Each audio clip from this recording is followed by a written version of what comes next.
advisory in effect until 9 a.m. Saturday. Winter weather advisory is canceled. What? Very cold wind chills. Wind chills as low as 25 below zero. Where? Portions of northwest and west central Wisconsin and central and east central Minnesota. When? Until 9 a.m. Saturday. The following effects are expected. The cold wind chills could cause frostbite on exposed skin in as little as 30 minutes. Additional details. Gusty winds of 35 to 40 miles per hour may still Wind chill advisory. snow through late evening. Use caution while traveling outside. Wear appropriate clothing, a hat, and gloves. Wind chill advisory in effect until 9 a.m. Saturday. Oh, second one. What?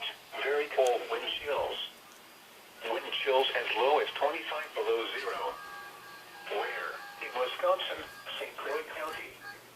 In Minnesota, Sherburne County. When? Until 9 a.m. Saturday. The following effects are expected. The cold wind chills could cause frostbite on exposed skin in as little as 30 minutes. Additional details. Gusty winds of 35 to 40 miles per hour may still produce areas of blowing snow through late evening.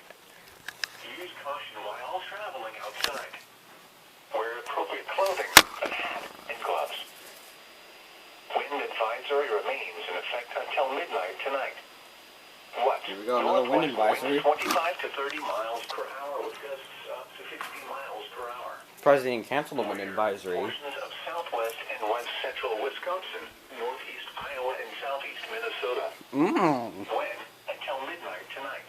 Big one. The following effects are expected. Gusty winds could blow around unsecured objects. Tree limbs could be blown down, and a few power outages may result. Use extra caution when driving, especially if operating a high-profile vehicle. Secure outdoor objects. Repeating, a wind advisory remains in effect until midnight Saturday for the following counties: in Wisconsin, Buffalo, and Trujillo. This is Weather Radio Station WXJ88, serving west central Wisconsin. Oh, God.